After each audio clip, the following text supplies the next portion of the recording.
पिछले टॉपिक में हमने कॉम्पिटिटिव लैंडस्केप को पढ़ा।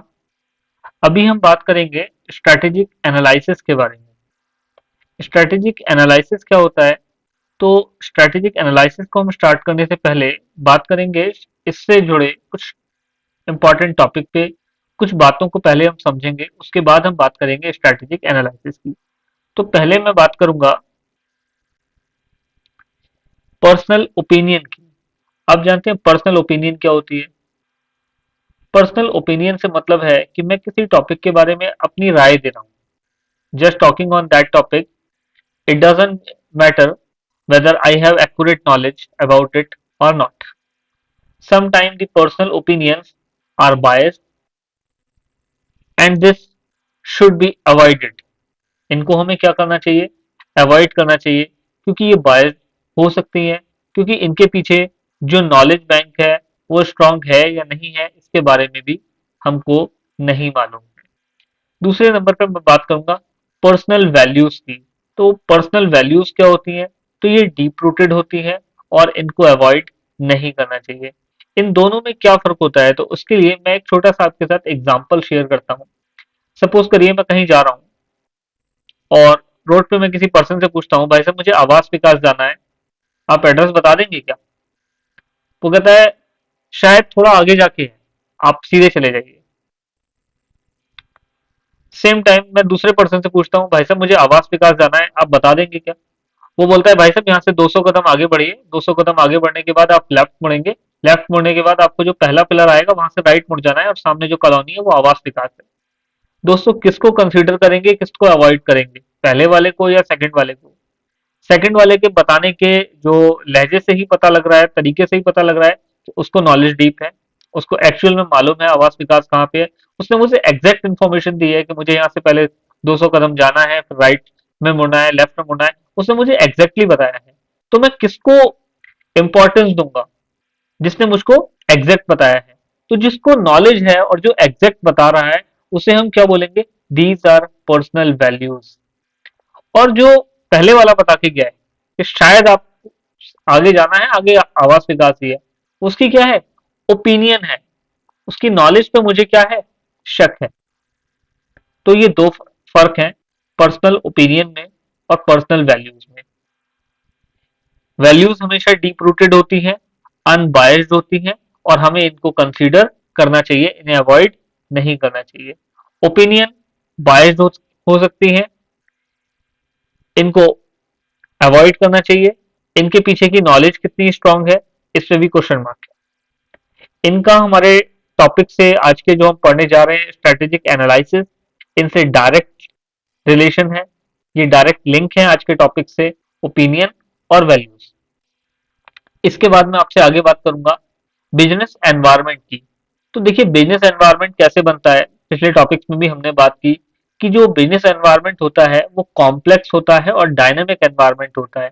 क्यों कॉम्प्लेक्स होता है, क्यों डायनेमिक होता है? क्यों कॉम्प्लेक्स होने के पीछे रीजन क्या है? कि इस एनवायरनमेंट में बहुत सारे फैक्टर से मिलके एक बिजनेस एनवायरनमेंट बनता है। बिजनेस एनवायरनमेंट को हम किसी एक टॉपिक पे बात करके स्टडी नहीं कर सकते। where complex mean lot of factor which are interrelated and interdependent। बहुत सारे टॉपिक जो होंगे वो इंटर रिलेटेड है, यानी फैक्टर है वो इंटर रिलेटेड है और बहुत सारे इंटरडिपेंडेंट है। इसलिए ये एक कॉम्प्लिकेटेड एनवायरनमेंट है, कॉम्प्लेक्स एनवायरनमेंट है। डायनेमिक क्यों है? क्योंकि ये एवर चेंजिंग है, कभी भी बिजनेस एनवायरनमेंट एक जगह टिकता नहीं है कि अब ऐसा हो गया तो इसके बाद कोई चेंज नहीं आएगा। It is ever changing. इसलिए बिजनेस एनवायरनमेंट एक ऐसा एनवायरनमेंट है जो कॉम्प्लेक्स भी है और डायनेमिक भी है। एमसीक्यूज डायरेक्ट पूछे जाते हैं इन सारी चीजों पे, तो हमें पता होना चाहिए और आगे के हमारे टॉपिक में इन सारी चीजों का हम अभी इस्तेमाल करने वाले हैं, इसलिए भी मैं आपके साथ इन पे बात कर रहा हूं। उसके बाद हम बात करेंगे एनालिसिस क्या होता है। What is the meaning of analysis? तो analysis involve breaking down a system into component. किसी हम बड़ी चीज को जब पीसेस में डिवाइड किसी बड़ी चीज को जब हम पीसेस में डिवाइड कर देते हैं और हर एक स्मॉल फैक्टर पे हम डिटेल में स्टडी करते हैं, डिटेल एनालिसिस करते हैं, उसको हम बोलते हैं analysis. Analysis involve breaking down a system into its component, एक बहुत बड़े सिस्टम को हमने उसके कंपोनेंट में डिवाइड कर दिया और अब हम एक एक कंपोनेंट पे बात कर रहे हैं। And then studying their function and relationship, फिर हम एक एक कंपोनेंट पे बात कर रहे हैं, उसके फंक्शन पे और उसकी रिलेशनशिप पे। अब हम बात करेंगे आज के हमारे टॉपिक पे स्ट्रेटेजिक एनालिसिस क्या है। तो स्ट्रेटेजिक को हमने समझ लिया है, एनालिसिस को हमने समझ लिया है, तो स्ट्रेटेजिक एनालिसिस इन दोनों से मिलके बना है। तो स्ट्रेटेजिक एनालिसिस क्या है दोस्तों? तो strategic analysis refers to analysis of internal and external environment. कौन सा एनवायरनमेंट है ये? इंटरनल और एक्सटर्नल एनवायरनमेंट की स्टडी स्ट्रेटेजिक एनालिसिस है of business based on which strategic plan is develop. इसका पर्पस क्या है स्ट्रेटेजिक एनालिसिस का? क्योंकि हमको हमारी स्ट्रेटेजिक प्लान डेवलप करना है कि हमारे बिजनेस की क्या स्ट्रेटेजी होगी।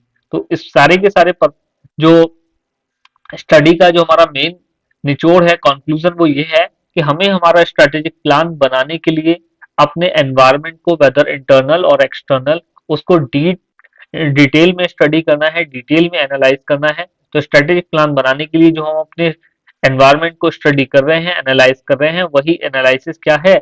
स्ट्रेटेजिक एनालिसिस है।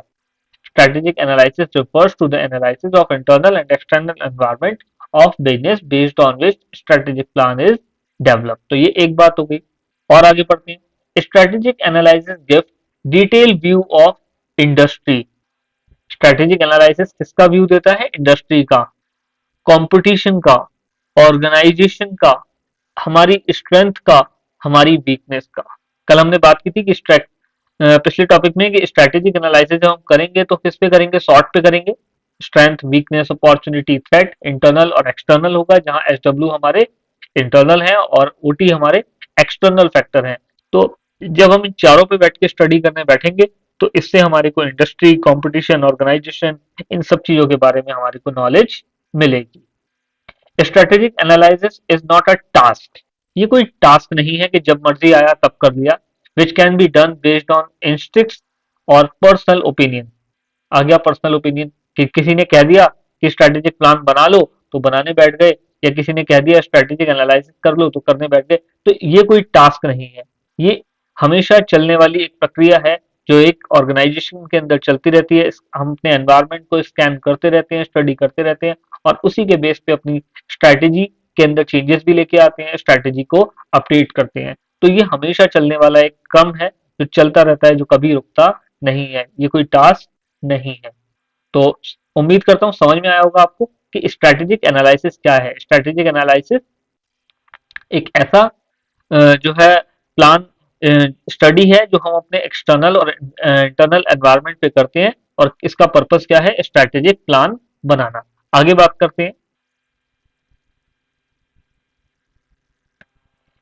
स्ट्रैटेजिक एनालिसिस के फ्रेमवर्क क्या है। तो दोस्तों इसके दो फ्रेमवर्क हैं, इंटरनल और external. Framework of strategic analysis is internal analysis और एक्सटर्नल एनालिसिस।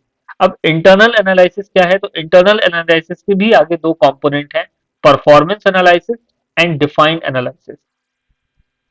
पहले हमने बात की स्ट्रेटेजिक एनालिसिस के फ्रेमवर्क, तो दो framework, one is internal and second is external. उसके बाद हमने बात की इंटरनल क्या है, तो इंटरनल के against two component, performance analysis and defined analysis. Performance analysis क्या है? परफॉर्मेंस एनालिसिस के अंदर हम बात करते हैं जैसे हमारी कॉस्ट, रेवेन्यू, प्रॉफिट, इन सब टर्म्स पे कि परफॉर्मेंस कैसी है।